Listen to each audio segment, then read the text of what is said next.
Hey there, G3XE here, and today I'm doing a quick video response to a video posted by YouTuber Ivanmike1968. Videos titled Health, Hit Points, and RPG Combat Focus.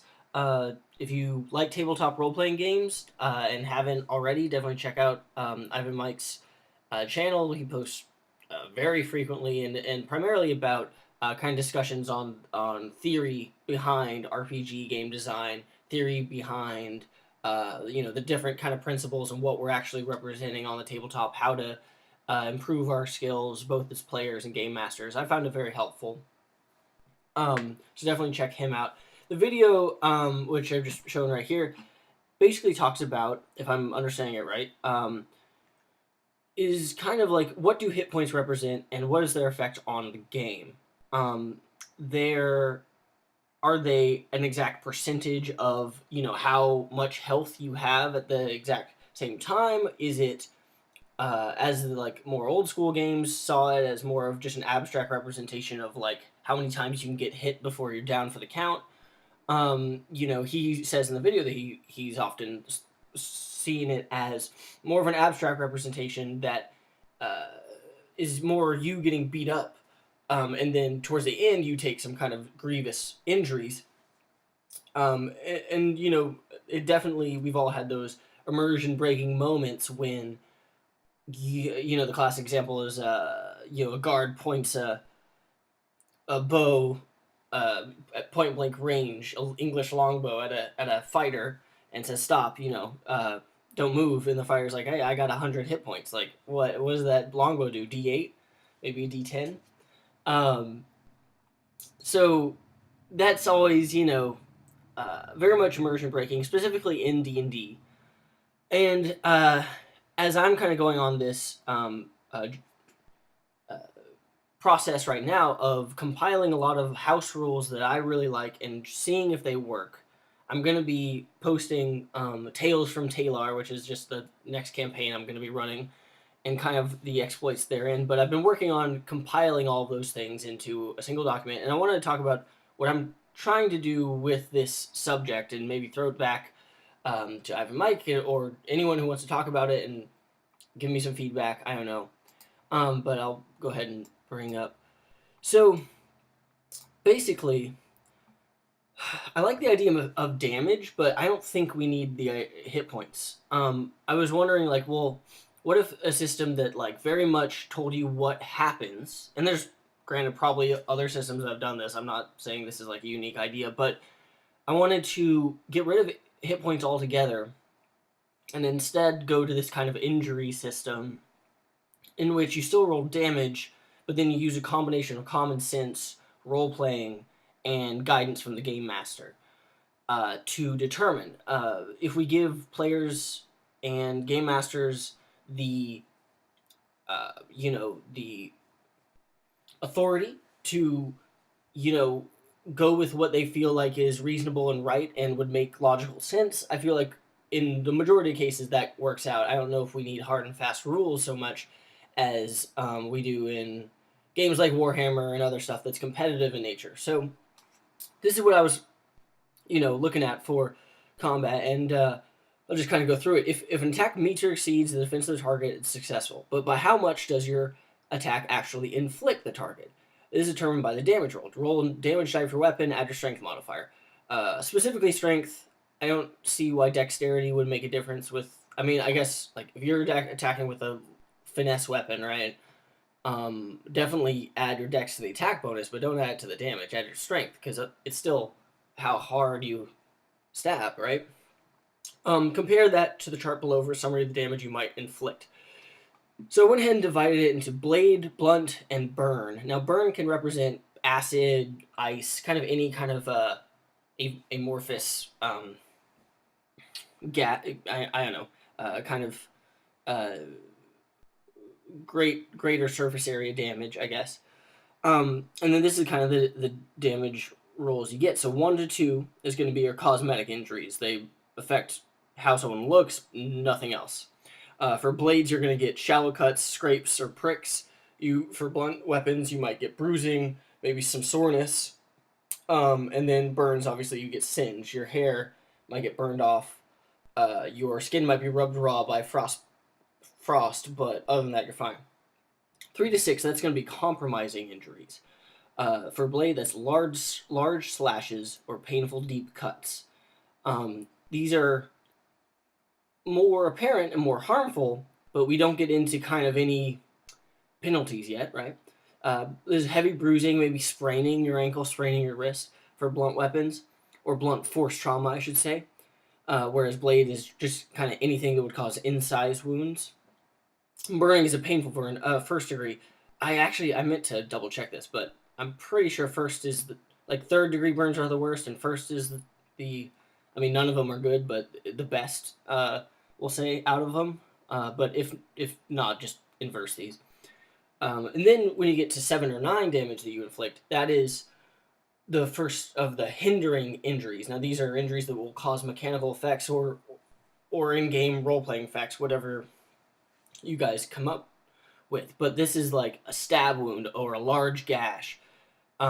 This is fractures, concussions, large force injuries. This is second-degree burns, searing flesh. Obviously, the realities of combat are fairly gruesome and need to be given the credence that they deserve. So I think this is definitely a system that would work with more like dark fantasy settings. But I also think it will accomplish the effect of making making players wary of combat and give it the kind of severity that it has. Like, you don't want to be jumping into a fight. Getting a split lip hurts, and then for 2 weeks after that, it stings when you eat salty foods. It's not fights aren't a pleasant experience, and you don't. Even the most, I guess, blood hungry people will know that getting stabbed, getting large gash wounds, these are terrible things. When you get to 10 to 13, these are going to be your critical injuries. For a blade, you're going to pierce vital organs, or you're going to stab through the target area. For blunt weapons, you're breaking bones. You have that much force, and then you got your third degree burns that will obviously cause some long term, effects. This is going to be like the Hound in Game of Thrones, if you're familiar with that.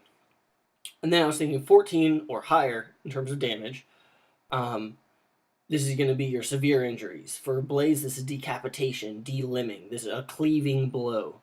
For blunt weapons, this is crushing, right? You're going to break multiple bones, flatten things. This is, devastating. And you're going to straight up incinerate or freeze solid or burn completely away, dissolve, I guess, whatever your target is. So that is, like it says, severe injuries. This makes people fairly mortal, I understand, but it also, I think, you're only ever rolling one damage die in the kind of full rules of this, right? So the highest you can go is 1d12. Still, I mean, a lot of people roll a lot of ones on a 1d12, so I think, it needs playtesting, it needs tweaking, but what I guess I specify is like the specific effects of an attack will vary with the unique circumstances of each individual conflict. Just use your DM, the above chart, and common sense to reason out what will happen. And then 2 of 1 injury category equal 1 worse injury. So if you get 2 compromising injuries, that go ahead and counts as a hindering one. So if for any reason your weapon, like if you're using a D4 weapon, it can't get high enough to cause any big injuries, just means you got to keep at it, right? The one exception you might cause this is maybe cosmetic injuries. Don't do that, but because even a D4 can get pretty high up unless you got like minus 3, right? Minus 2. Anyway, normally you can determine where the target of the attack is from the description on your attack and the degree of success you achieve. However, if a random location is ever needed, roll 1d10 in the chart below, adding your dexterity modifier. Here, I feel like dexterity makes sense. Choose that location or any location less than that. So this one is like essentially how on target you can be. 1 is, I guess, the quote-unquote worst, just because it's going to be your torso, but not necessarily any vital organs. Then you got your non-dominant arm, your left leg, right leg, your dominant arm, your head, your guts, your face, your throat, and your heart. this is just kind of the framework. I'm looking for feedback, or if you think that going hit pointless is a terrible idea. Anyone who wants to respond to this, I think hit points. I've always felt very annoyed with each time I run D&D, and I should clarify, I specifically run D&D. I've not run Lamentations of the Flame Princess or any kind of old school type games. I started in 4th edition Dungeons and Dragons, which obviously hit points I would posit were the most abstract in. um, uh, and I always kind of saw it as like I take things out of the monster manual, and I take the hit points that they have, and I half them immediately off the bat in 5th edition. Like, no argument. Like, it's just combats take too long. They take too long. Nothing feels. It's like I'm a big giant fighter barbarian with a 2-handed greatsword, and I cleave into that skeleton. What damage you do? Okay, I do 3 plus 2. Okay, I do 5 damage. Well, he still got 20 more. So, um, you hit it with your sword, and it what does it go like? Ow, that hurts. And then okay, now it's my turn to attack. Right? Like, it's very immersion breaking. I think something like this, something hit pointless but still has damage. Right? We go back to the actual definition of what damage is, and that's causing actual damage to actual places on your body.